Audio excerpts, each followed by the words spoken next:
You're listening to BQN. Assimilate the audio.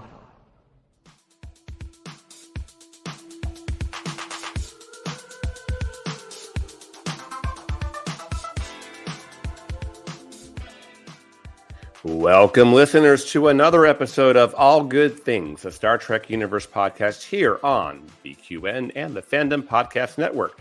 I'm your host, Christos, and with me today are Kelvin and Mark. Happy Sunday, gentlemen. Happy Sunday. Happy Sunday, which is strange that we say that considering the listeners will be listening on a Thursday, but happy Sunday anyway. Happy Thanksgiving week approaching for you guys. Yeah, it doesn't even feel like Sunday. I'm off for a nice extended 9 days here, so I'm just kind of in my own little temporal vortex of, space and time mean nothing to me. It's interesting living so close to Plymouth, Massachusetts, and like Plymouth Rock, and like where the Mayflower landed, and all the first Thanksgiving. I've never been to Plymouth, and I could probably drive there within like 30 minutes. I've never been, so I've got to check that out. It's funny. I watch The Gilded Age, and Christine Baranski kind of serves as the Maggie Smith of this show. She's the love. She is. But she made a joke in a recent episode. They're talking to everyone, and it talks about it was a thing in the 1800s to be able to say, my family was on the Mayflower. My time in the New World goes back that far. You know what I mean? And everyone claims they were on the Mayflower. For every person that's on the Mayflower, that should have been Noah's Ark or something. She made some sort of joke like that boat had to have been huge because of all these people that claim that they can trace their lineage back to having come over on the original Mayflower. So just a little completely non-Star Trek related thing, except for our Donna Murphy reference, of course. Has there been a USS Mayflower? I guess I should know the answer to that, really. I don't know. But I did see my comments about Gates McFadden being really good for this show got echoed by Crusher Convo, and we're getting some chatter online. So that's kind of cool. Nice Maybe we'll see a reuniting of Anuj and Beverly. Just will it. We'll manifest it.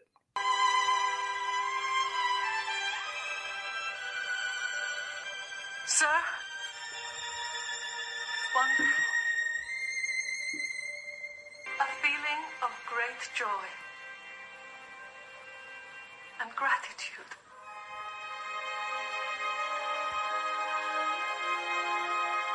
Great joy and gratitude.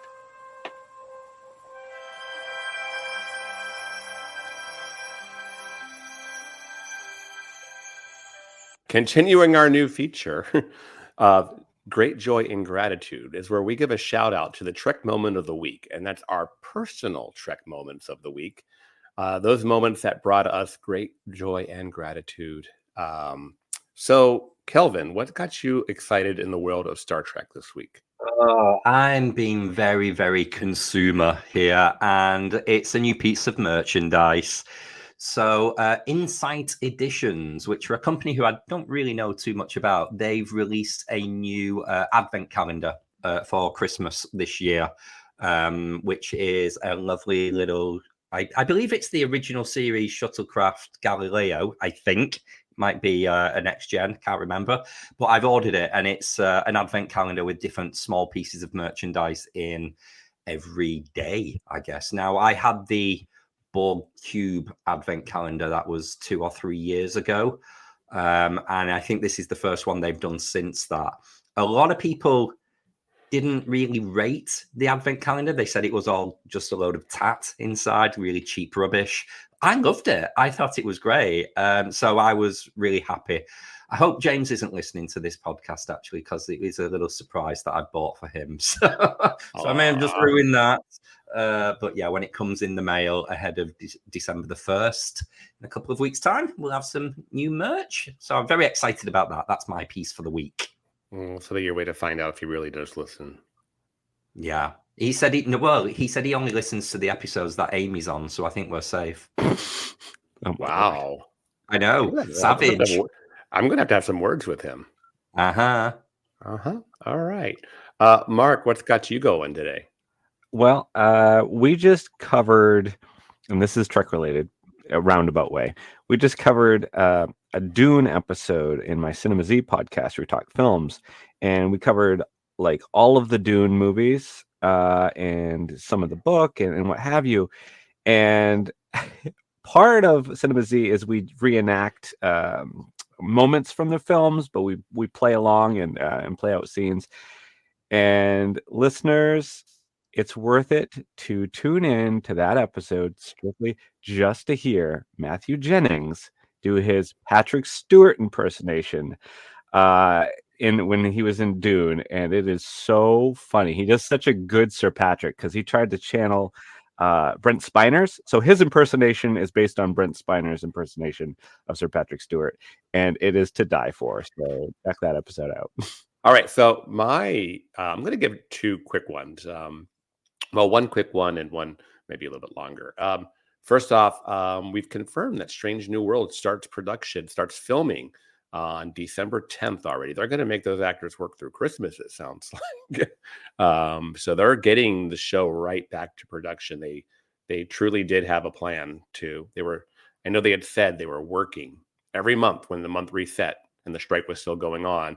They're like, well, what happens if the strike finishes this month? And so they would redo all their plans. And so apparently that did work. And they have started up pre-production, I heard, on Section 31 this week too. So it should be filming imminently. When do you guys think she's going to pop out? Do you think I hope she pops out in TNG time. That'd be so cool. I know, right? I mean, that's going to be the big, what timeline does she come into? And where does it make sense, Mark? I guess if you really look at it, this could be a financial thing.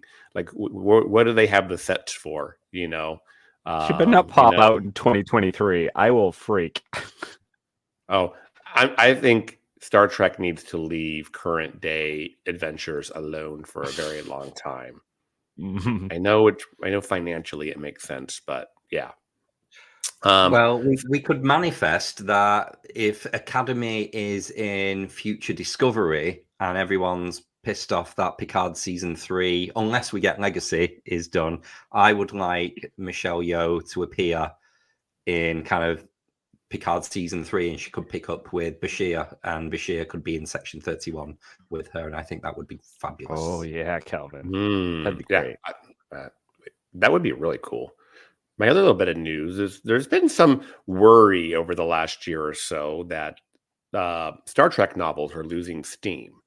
And I think this year was the amount, we have not seen as few Star Trek novels released since 1980 in 2023 versus 1980. In between the years, we've always had a plethora of Star Trek novels.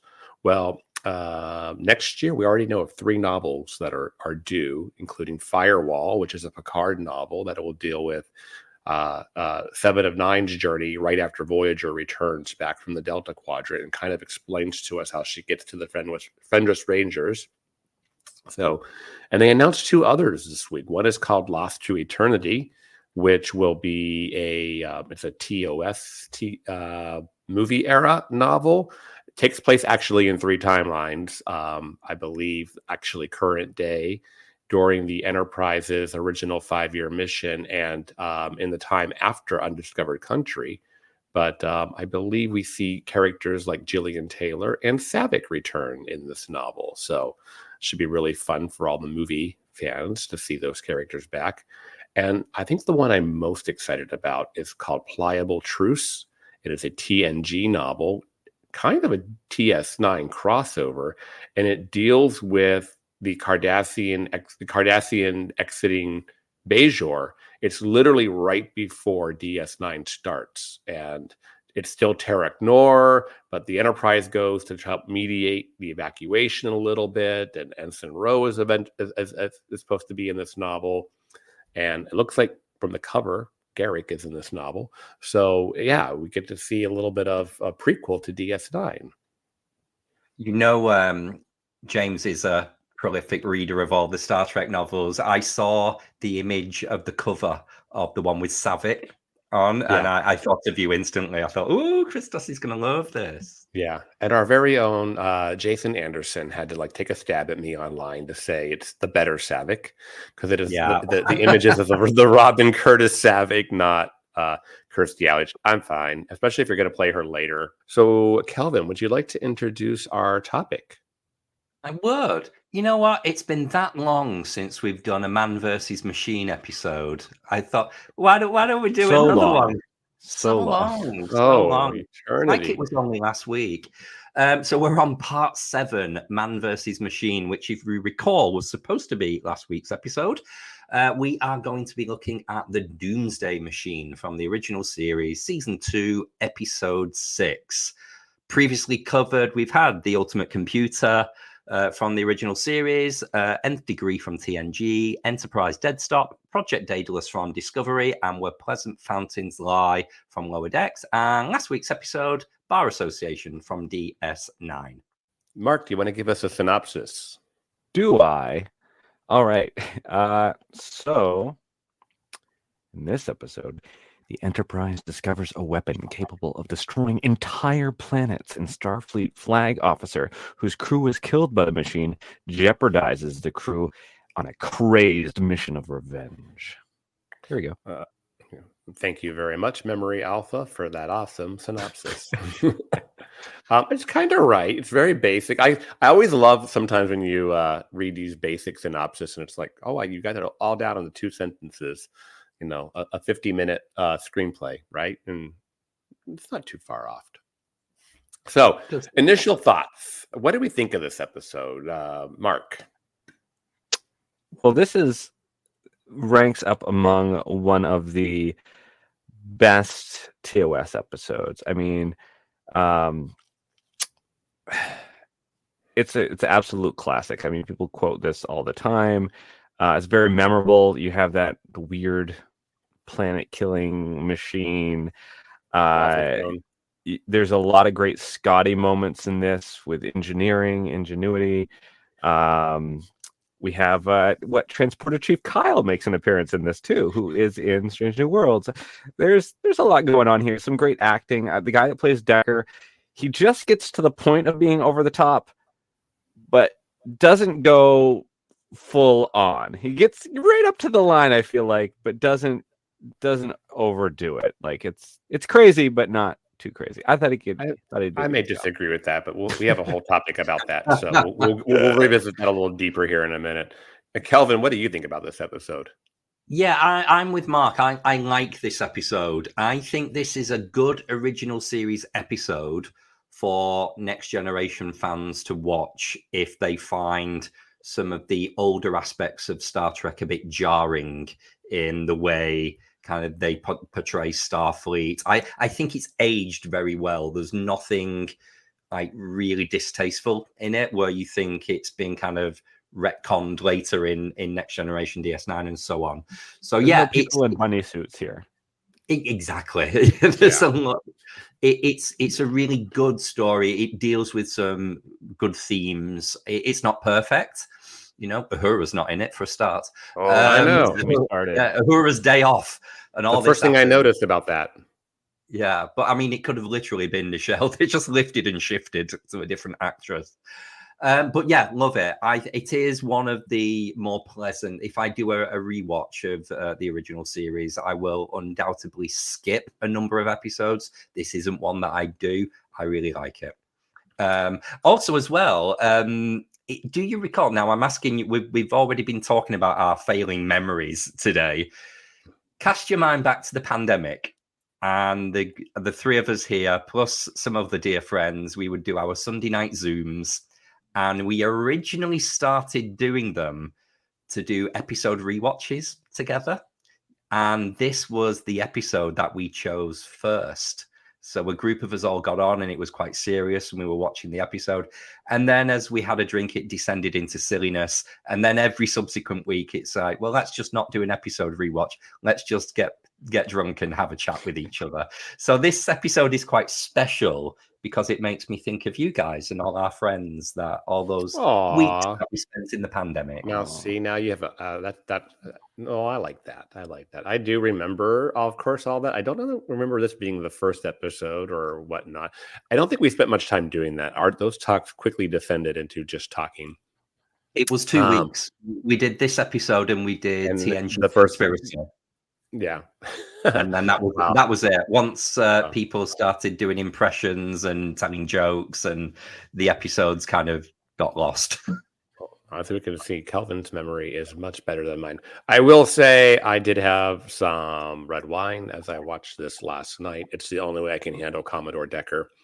So this is, I agree, it's one of the biggest or most known TOS episodes. It's definitely one that I've probably seen almost the most. There's a few others. But, I like the episode overall. Definitely after actually researching this episode to put some of the trivia and whatnot together, it kind of informed what I was feeling a little bit. There's parts of this episode that have some flaws, but let's just say anything does. But overall, I have a positive outlook on the episode. But we'll dive into it. Topic 1 is the indestructible machine, which we see as a trope that often turns up in sci-fi. Right, computer gone crazy, which is this whole series that we actually cover here in on All Good Things. But so, what do we think about the Doomsday device? What I was reminded of is that planet in TNG where they went down and they had the Arsenal. Was it the Arsenal of Freedom? Oh my God, I remember the title. This is shocking, listeners.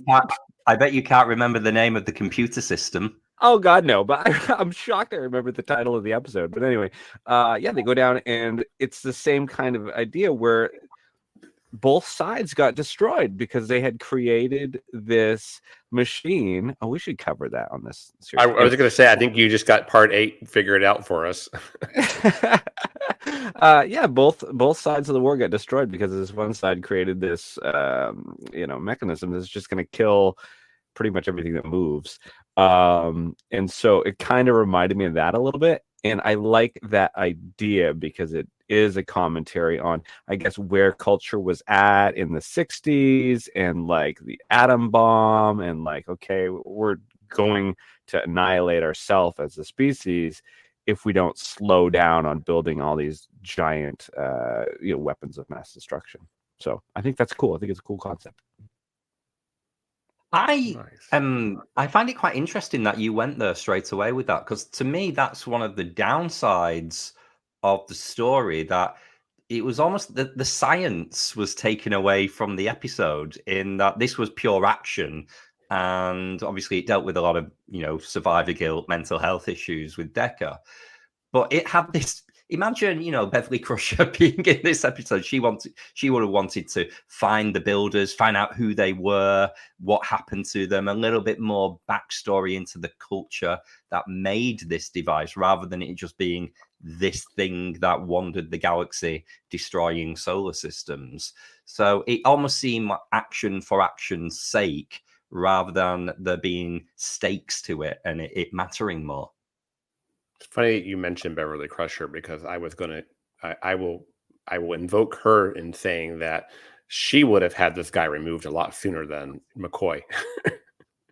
Yeah, she would have recognized.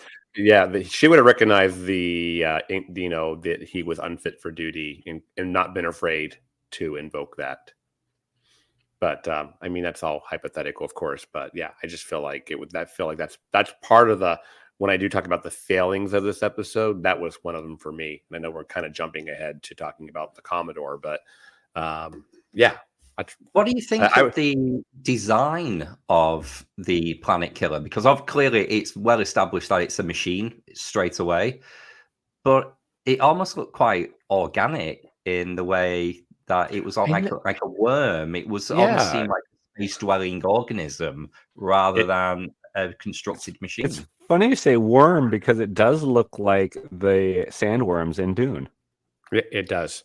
And it reminds me of things like the probe in Star Trek 4 and things like that, where it's like, it could be, is it alive? Is it organic? Or is it a machine? It definitely looks more organic, like spacefaring alien. I think I just mentioned earlier, actually, I play Star Trek Timelines, which is an iOS game on my phone. And they added a new feature, which is you work in fleets with other players and you have to destroy the planet killer.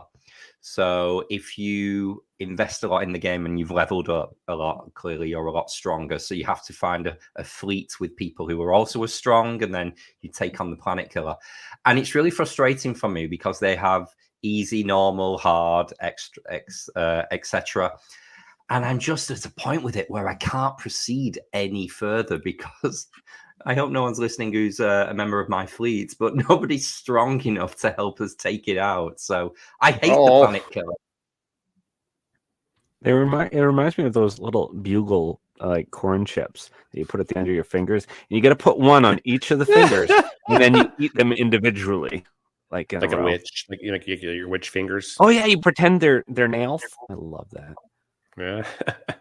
Well, I like the idea of the indestructible machine. I think what we're all kind of articulating here is that we don't ever learn enough about it, and there needed to be either a follow-up episode, or B, there needed to be a little bit more exposition into it. But they do kind of set it up as this. It's taking out entire solar systems, including suns. So, but it's only a little bit bigger than the starship. So I found that a little. I mean, I could see it eating an asteroid, but no. If you put that thing next to a planet, the planet's going to dwarf it. So does it just keep munching until it punches a hole through it? I don't know. Who knows? Well, we didn't see it, did we? There was they couldn't afford the VFX to do it. But I mean, imagine if the budget was bigger for location shoots. There would have been an away team on that. We would have been looking inside of the damn thing. It's just we could have made it better. Yeah, it's definitely a bottle episode in that respect. I mean, the sets that we see on the Constellation are just redressed Enterprise sets. So this was a low budget show for sure. Whatever they, and it's funny. I've only seen I can't tell you the last time I saw it with the original special effects.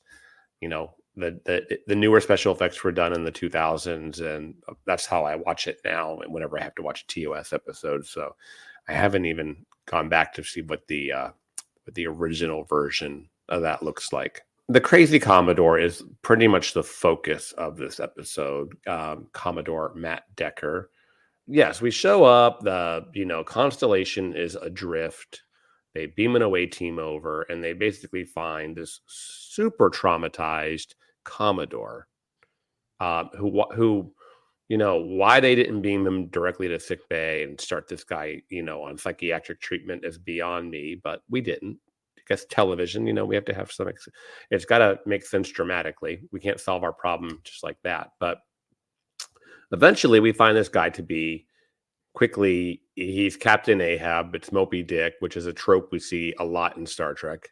But he commandeers the Enterprise because I believe the transporters prevent Kirk from coming back over, and he can even if Kirk had been on the Enterprise, he still could have pulled the rank move that he did. Although, Kirk kind of pushes a mutiny toward the end, I guess, technically. I don't know. What do we think about our Crazy Commodore? I liked the actor. I don't know. Like I said at the beginning, I felt like he played him crazy. And I felt like he did go to the edge of, okay, you're overacting, but I don't think he crossed the line, in my opinion.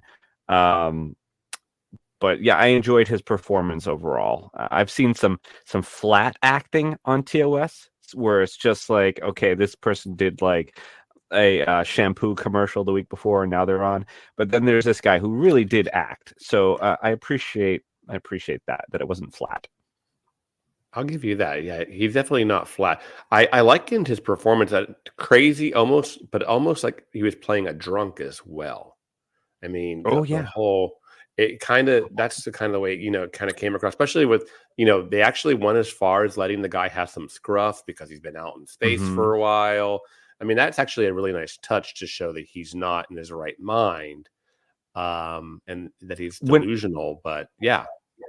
When it was done too far is when they were on that planet.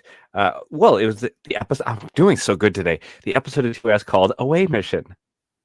And they're on that planet, and they see the Alice in Wonderland or whatever, and then they see okay, now I can't remember the character's name, but it was like Kirk's schoolhood friend, Finnegan. Now that guy was camp to the next level. That dude took it to 1,000 and was distractingly bad. So thank goodness we didn't get a repeat of that. Sorry, Mark. The episode was called Shore Leave.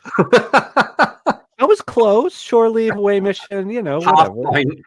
Thank you. I will take my half point. I was at least on the same page. Yeah. Data insufficient. Data insufficient. I love that. There's two things about Decker in these like disheveled performance that stood out. There was when you first see him and he's at the desk and he's supposed to be depicting someone in shock, but he just kind of has the most bewildered look on his face. And I guess it was quite hard to articulate that in the 60s. We're a lot better talking about mental health now and PTSD and things like that. And it's a lot wider understood. So that was the initial reaction to him. I just thought this is going to be bad and overplayed. But as the episode went on, he functioned a lot more. But also as well, something that really stuck, and I think this is a lot of still imagery, if you did like a Google search on the character, he sits in the captain's chair really weird. Like he's not fully in the chair. He sits on the side and he's kind of like holding. I mean, this means nothing to the listeners because I'm acting it out now, but he's like holding the back of the chair and he's holding the data discs really straight. Like he kind of reminds me of like a villain in an 80s like teen movie where he's driving the sports car and his arms hanging out the window and the wind's through his hair and he's got like the aviator sunglasses. He's just like kind of a dick. It's kind of that, but in the captain's chair. Yeah. I think it just dawned on me why I don't care for it. I think I think we're supposed to have empathy for him that he has been through something and he's not right, but it just comes off as a villain. That's a really good point. He comes off as a villain instead of somebody who I should have sympathy for because he's so traumatized and he's, just deranged. And I just almost look at him as like what they need to beat him now too, on top of the Doomsday Machine. And the quite disparate states, really, when you think of someone who's in such shock that they're almost catatonic because they're kind of processing it, to someone who then goes to being highly functional, obsessed behavior. I'm in charge. We're going to battle the planet killer, even though we'll probably get destroyed. I don't care. I just want to do damage. They're very different states of mind, those, and to go from one to the other is very strange. Yeah, and I know Spock was kind of playing the end game here, but in the meantime, I know Spock's letting it all play out and letting him hang himself, so to speak, right? When he'll do something so illogical that then Spock can do things above board or whatnot. But I still argue that they could have relieved him for medical, or McCoy could have definitely said, no, you need to come have a medical evaluation before we'll let you be in command, where you've been through too much. That's the parts where I was thinking Beverly, like in TNG, it would have been handled differently. But I think maybe your point, Kelvin, about this was done in the 60s and we knew so much less and people would probably not, have challenged that way. So there's it's this whole point of, where we're in the 60s, but we're trying to act like we're 300 years in the future. This will come up later on, folks, in my regeneration. That becomes a trope of why maybe some of this doesn't look right to us in 2023 looking back, because we've evolved so much as a society in how we look at somebody who's traumatized. Whereas back then, man, we probably swept it under the rug and just kept on going. And if you could keep on going and it would be probably looked at as manly, or you look at you're known right back at your desk, right back at your when people don't take the time to process, but that you were probably rewarded for how fast you could suck it up and get back to work. Yeah.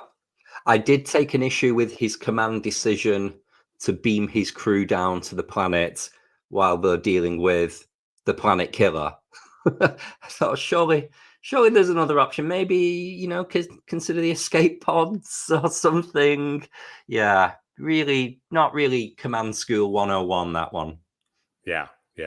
I mean, there's also other things that we know. I mean, this often comes up wrongly in Star Trek, but even those older Constitution vessels could separate the saucer. You just had to go back to you just had to go back to a starred base to put it back together.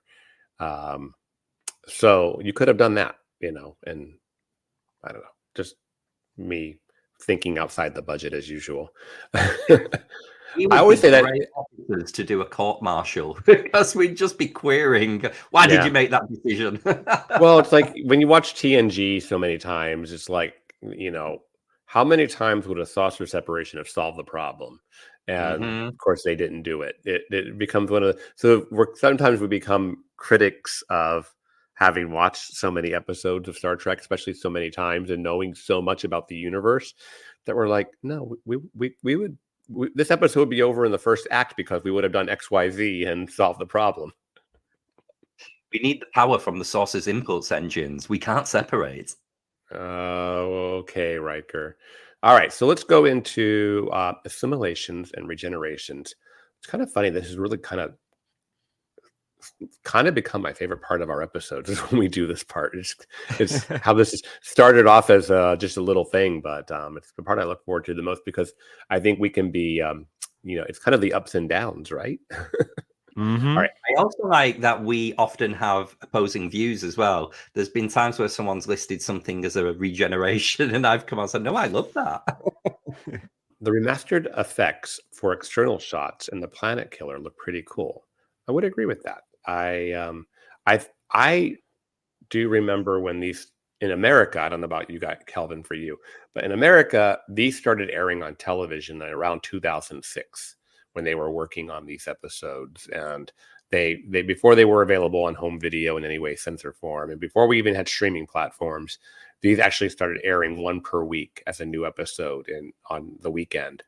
And that's where I started watching these remastered. And it was, aside from having seen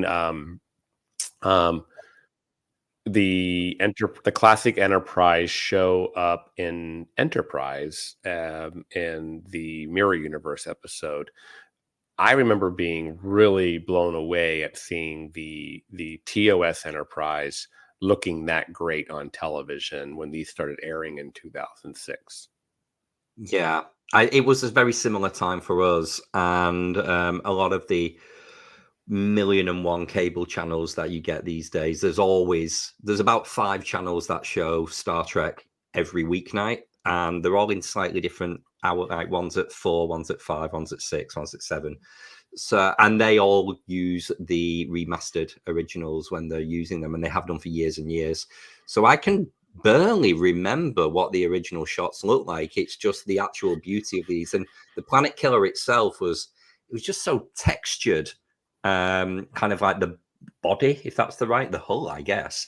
It just looked really good, and the scenes where the Enterprise is flying through at the beginning, you've got the debris from all the planets, that looked really good as well. So good job to whoever's job it was to clean all of this up.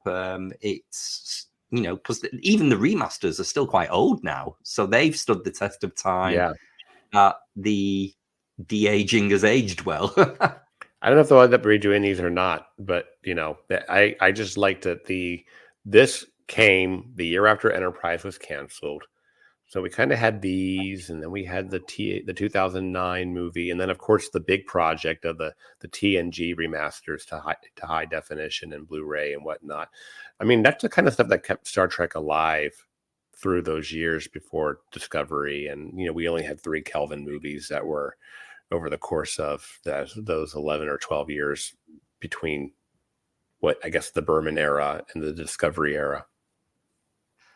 An assimilation that I've got for this episode is it's classic Picard, listen to me, classic McCoy and Spock in the way when McCoy is desperate for Spock to take back command and demonstrate that he's not fit for command. Spock just goes along with it. You know, he's saying no, he's quoting the correct regulations, that he's a superior officer and he's allowed to take charge. And you can see McCoy is so frustrated with Spock for, you know, had that been Kirk would have started a mutiny. He would have just said, no, you're not having it. I don't care if we've scanned you or not yet. But Spock just goes along. And in hindsight, you can't help but think of the 2009 movie when Spock is emotionally compromised from the destruction of Vulcan, that they then throw regulation 619, I think it is, at him, saying you are emotionally compromised, so you have to relinquish command. Clearly, they didn't have that in the 60s, even though it's the same time frame. They have a very Blanche and Dorothy relationship, and I love that. True. That's the part, though, Kelvin, for what you were saying. Blanche and Dorothy, I love that. That's where Beverly would have. That's what it would have been different had this been 20 years later. He would have been, you know, there would have been no back and forth there. Kind of jumping back on it, because I don't see anybody else drop this into any of the assimilations. I do also love that we get the classic, I'm a doctor, not a mechanic. Yeah. In this episode, we get one of those tropey McCoyisms that, you know, that have almost been, you know, more that the reputation they have exceeds how many times they were used. It's not a trope. It's iconic. There you go. Yeah. It's not tropey. It's iconic. Oh, no, I love it. I love it. I mean, that would get made fun of in all the, you know, Saturday Night Live skits and other things that followed. I'm a doctor, not a, oh, wait a minute. I took note here when they first beamed onto the constellation, and Kirk mentioned, he's like, oh, there's no clutter, no half-empty cups of coffee. And in my head, I know I put it in assimilations, and I did because I liked it. That's why it's an assimilation.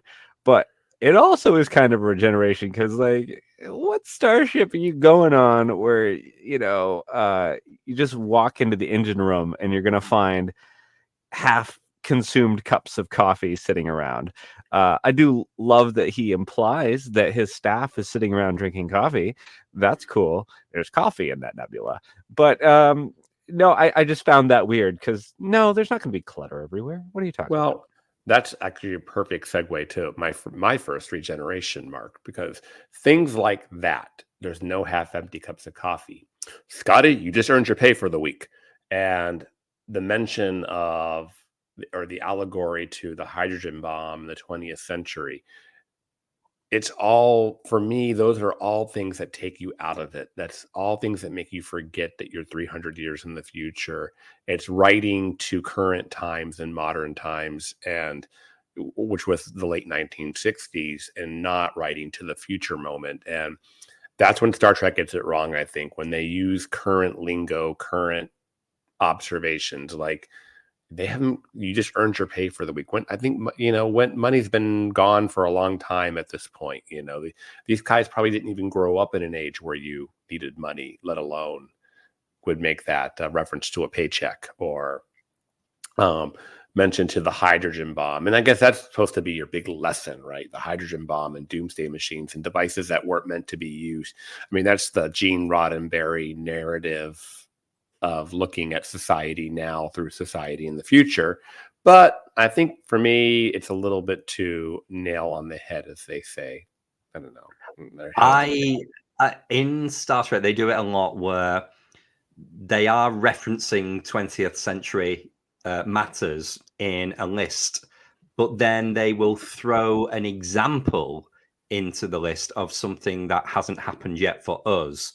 So they might be talking about a person and say, what if this person is the next Adolf Hitler or Khan Singh or John Smith? You know, it's someone that we don't know yet. So they're trying to rectify that situation you've just said, Christos, of not making it too much 20th century reference. But that has become so well, who are these people that you're talking about? So they can't get it right for getting it wrong. I have a regeneration, and you know what I'm like for canon and continuity. It just really bugged me that the away team, when they beamed down, were established to be an engineering team. Yeah, most of them were in command and science uniforms, but yet they were all Scotty's engineering team. It's like, well, did they just think what pretty looking uniforms? We need an array of colors. It's, well, no, they should all be in red. Get it right. Yeah. Oh, good call out. Speaking of that away team as well, now I must hold my hands up here. I may have glanced at the phone and taken myself out. I don't recall that away team making it back to the Enterprise. Obviously, McCoy being back with Decker, and then Kirk was there till the end with Scotty. When did these away teams return? He tells them to beam everybody over, but I can't remember if it actually happened. I know it's I only saw Scotty come back. Oh, they definitely should have been in red shirts then. Yeah, exactly. More of a reason. My regeneration for this episode, well, I think it was touched on by both of you guys and maybe myself earlier on in the discussion, but Decker was clearly a nutcase. How Spock ever let him in command is beyond me. Spock, we know Spock, he's intelligent, like clearly the guy is nuts. So why would he, and after all the stuff he's been through, why would Spock just anyway, so that's just a regeneration for me. It shouldn't have happened. Come on, Spock. Wasn't it funny when they said, can you not deem him medically unfit? And he was like, well, I've not examined him. So, get your bloody tricorder out. I mean, he has eyes. Yeah.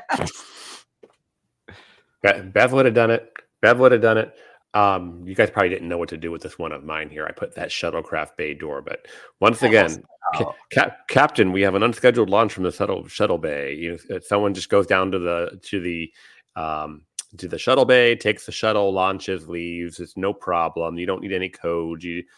How many times you see that happen in Star Trek, especially on TNG? Yeah. In Voyager, at least 47. At least 47.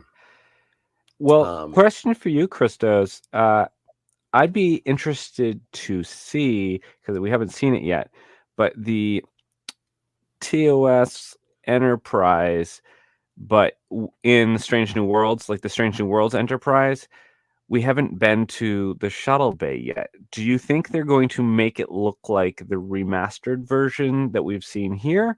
Or do you think it's going to be Discovery'd, where it's going to be like 6 football fields long? What do you think? I hope they, for the sake of fans not losing their heads, that they make it as much like the original they can. But, you're right. We've seen engineering. We've seen cargo bays several times, I think, on Strange New Worlds. But I don't think we've seen shuttles for sure. And even the shuttles are a little bigger, right, than the old TOS episode? A little bit, yeah. A little bit, but we have not actually been to the shuttle base. So let's put that down as a hope for season 3 wish list, because I like the shuttle base when they do scenes down there. I know they're extremely hard because you have to build those life-size shuttles from the outside. Yeah. One last little regeneration from me, and this is me with my gatekeeper hat on. I hated that they used the torpedo sound effects for when the phasers were firing. It's, come on, that's so basic. Well, and it's like, and this is maybe somebody, listeners, if you know this, is that something that they purposely carried over from when they did the remaster because it was wrong in the original, or did they mess it up in the remaster, or is it something they should have just fixed in the remaster? Let's segue on into trivia. Kelvin, why don't you get us started? Okay, so James Doohan, Scotty, named this as his favorite episode for highlighting of the engineering aspects of the Star Trek world. That's so typical. Oh, I love this episode because it's got lots of me in it. Yeah. Oh, Lord. It's like Gates McFadden saying, "Remember me with my favorite," because it's the me show. Oh, we're all as vain as each other. Writer Norman Spinrad, right? Spinrad, Norman Spinrad. There we go. Norman. I'll go with that. Norman. Oh, Norman. Writer Norman Spinrad recycled a short story of his called The Planet Eater, which had been roundly rejected by publishing houses despite being heavily influenced by Moby Dick. He was able to convince Gene Roddenberry that it would make a viable subject for an episode, and it did. So cool. And it ends up being one of the best of the TOS episodes. So cool. Oh. Well, here's a little bit of juicy gossip. William Wyndham didn't enjoy working on the show. He said that William Shatner and Leonard Nimoy weren't getting along at the time, which made the set's atmosphere tense. Oh. Ooh, the library is open. William Shatner. So Leonard Nimoy used to come to set on a bicycle. He used to ride his bike to work often. And William Shatner had a habit of taking the bicycle and hiding it around the set. Well, one time he took the bicycle and he literally strung it up into the rafters.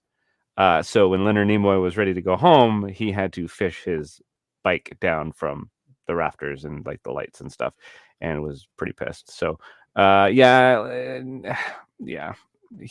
Shatner used to just do a lot of practical jokes that pissed off a lot of people.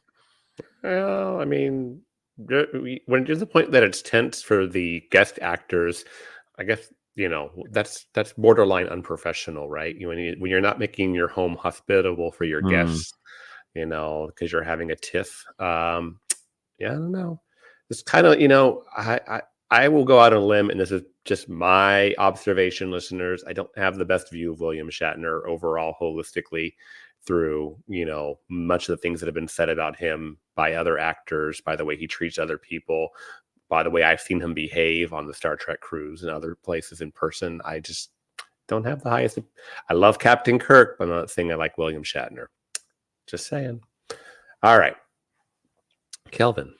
So, some sources hold that the episode was influenced by Fred Saberhagen's series of Berserker stories about a series of robotic killing machines built as a doomsday device by a now vanished race to wipe out their rivals. However, author Norman Spinrad denies the influence. Well, he would, wouldn't he? Yeah, I just copied it. Yeah, I didn't plagiarize that, Guilty. No, nothing to see here. Yeah, brand new information. Although the episode usually places very highly in fan polls and best of lists, certain members of the production staff were and are a good deal less enthused. Writer Norman Spinrad disliked the end result. Complaining about the casting, he wanted Robert Ryan for Decker, and the underwhelming depiction of the Planet Killer, which he envisioned as having been bristling with weapons. In an interview for the Archive of American Television, Dorothy D.C. Fontana actually named it as her least favorite episode. Oh, no! Say it ain't so! I know.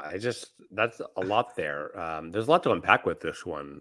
First off, just the fact that the writer probably envisioned this to be more mechanical and having weapons, and whereas as we discussed, we got something that could have been maybe even organic as what was portrayed on screen.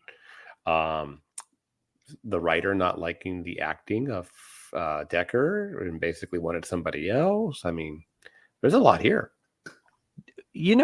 Thinking about his description and wanting there to be weapons all along the side of the thing and what have you, kind of reminded me of the Strange New Worlds episode from season 1, where they had that race that was following the comet, right? And it was the comet was the Mahanit, but I can never remember what the species was. Anyway, whatever. But their giant ship, it was a multi-generational ship, was had guns to the nines. So yeah, it reminded me of that ship. Huh. Yeah, that probably would have been a better Doomsday machine. I don't know. This was one of several episodes produced using only pre-existing sets in an effort to save money.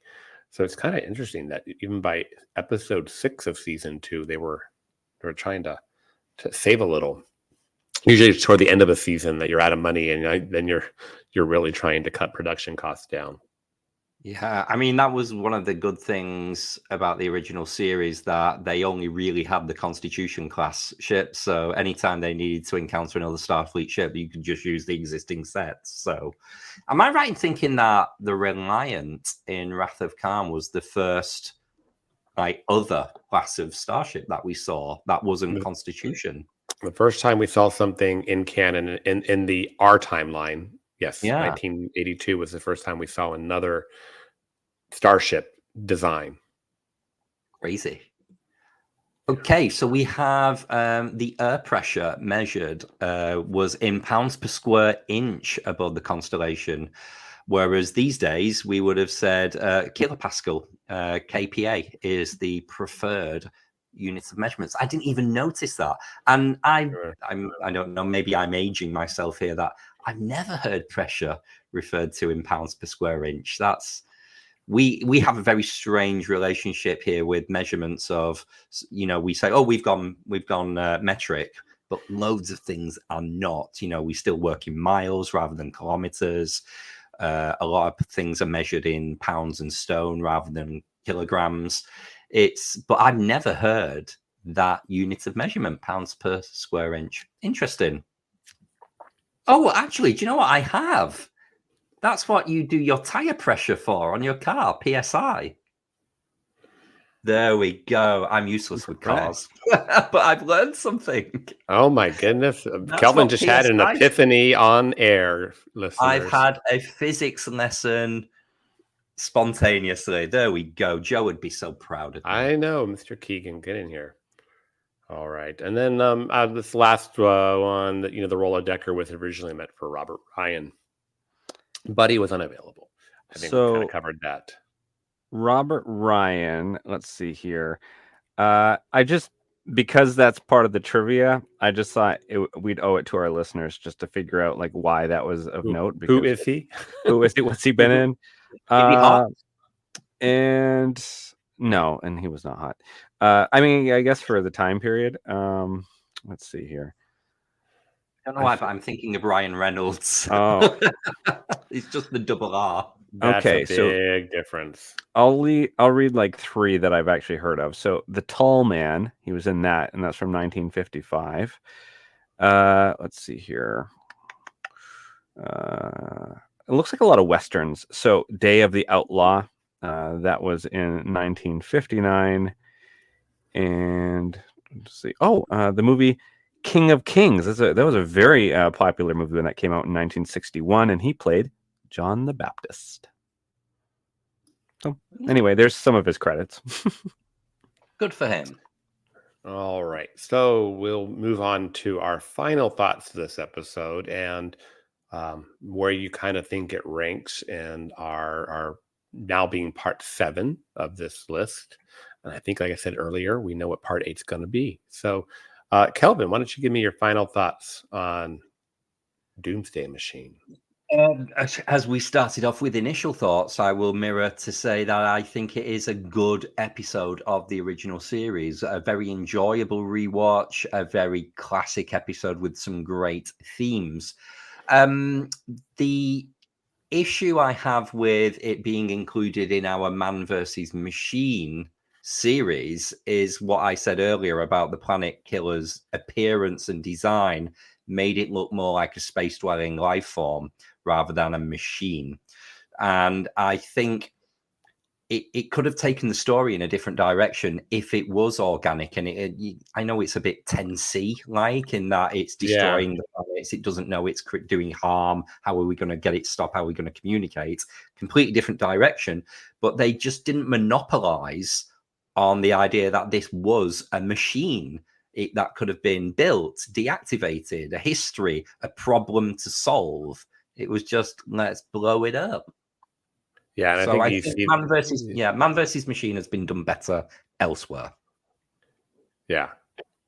I think you see that a little bit with what they said about the writer not being happy with the appearance, and that to your point, because of the way it was depicted on screen, it leaves open all this controversial. Because if it was just a ship, you'd be justified in trying to destroy it, right? But if it's a living, you kind of get into that whole tropey, do we have the right to destroy it? Yeah, that would have been great. Mark. It was stupid that Uhura wasn't in this episode. Clearly, the lines were written for her. I don't know where Nichelle was, but I think it was just more to appease the studios, where they have less of the black lady on television. So that pisses me off right off the bat. But hot take. But aside from that, I did really enjoy the episode overall. Decker, we see again through the motion picture. We have sort of a nod to that with his son being on it. And I think the character itself of Decker is compelling enough and was acting well enough where I actually care to sort of know more about him. And I am intrigued and would love to see his appearance earlier, maybe in Strange New Worlds. I just want to see more of the character. That way it even ups the stakes more when he shows up again in this episode. So, that's how I feel about the episode. Yeah, I think that's one of the beauty things that we have in Strange New Worlds, are being able to flesh out some of these TOS era characters, even some of the guest stars. That would be kind of cool to see him kind of before his fall from grace. I think my final thoughts mirror my initial thoughts quite a bit. I'll just say, in looking at the other 6 episodes that we've covered in this, The Ultimate Computer, The Ninth Degree, Dead Stop, Project Daedalus, Where Pleasant Fountains Lie, and Bar Association. This being number 7, Doomsday Machine. I'm still saying that of this particular 7, Enterprise's Dead Stop is probably still my favorite episode of these episodes. I love that episode. And there you have it. What shows are on BQN, you ask? Well, here's a rundown of some podcasts you might be interested in. All Good Things, a Star Trek Universe podcast covering all of Trek, hosted by Amy, Mark, Christos, and Kelvin. Bargain Bin Gamer, a YouTube show hosted by Davey, a self-proclaimed gamer who specializes in reviewing and showcasing affordable video games. If you're lost in the Delta Quadrant, check out The Captain's Couch, a Star Trek Voyager podcast hosted by Jeremiah sitting on Janeway's Ready Room couch. Cinema Z, a film discussion and review podcast showcasing films you probably missed but should definitely check out, hosted by Mark, Matt, and Laz. Beam Aboard the Galaxy Class, a Star Trek Next Generation podcast covering all of TNG, hosted by Amy, Joe, Rhea, and Kevin. History with the Szilagys, a snippet of historical events from around the world, hosted by Chrissie and Jason. For the newest Trek coverage, check out Infinite Diversity, hosted by Chrissie and Thad. Test your Trek knowledge with Treksperts Quiz, a Star Trek quiz show hosted and written by Davey. Union Federation, covering all things Star Trek and the Orville, which we all know is really a Star Trek show, hosted by Kyle, Kevin, Amy, and Haley.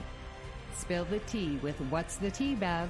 A Trek current events and fan interview show hosted by Christos. And for our Patreon members, we have The Hive Mind, BQN's monthly roundtable discussion with hosts and listeners. It's Green, a cornucopia of topics hosted by Mark, and Amy's Math Moments, a quick look at math moments in Star Trek, hosted by Amy. We know you have a choice of podcasts to choose from, and we thank you for listening to BQN. Assimilate the audio. So, Kelvin, why don't you tell us a little bit about next week's very special episode of All Good Things? Oh, is it very special? Well, next week it's my anniversary of being a host on the show. So we are going to continue our Host's Pick series, and we're going to cover my very, very favorite episode of The Next Generation. That's season 5's Cause and Effect. So I cannot wait to discuss the episode with you all.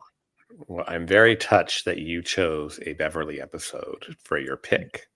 The forgotten Beverly episode. It is a forgotten Beverly episode. Trivia out there. Other than we covered the chase for me as a host pick. Have we done Mark and Amy? Did unification. Amy did unification. Yes. At the time, it was a little redundant for me because I was picking all of the episodes. Now it might actually work.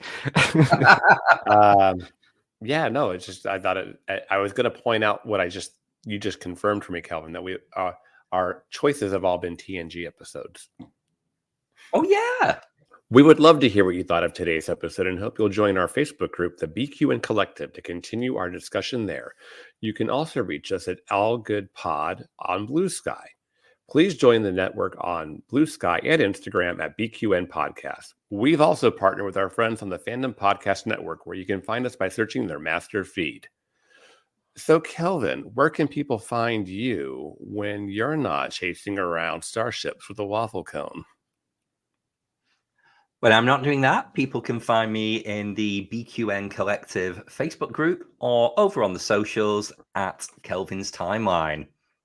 And Mark, where can people find you when you're not sat alone in the observation room looking deranged because there's no half-empty cups of coffee everywhere? I would be deranged without my coffee. Trust me. I drink coffee as a public service to not kill anyone. You're welcome.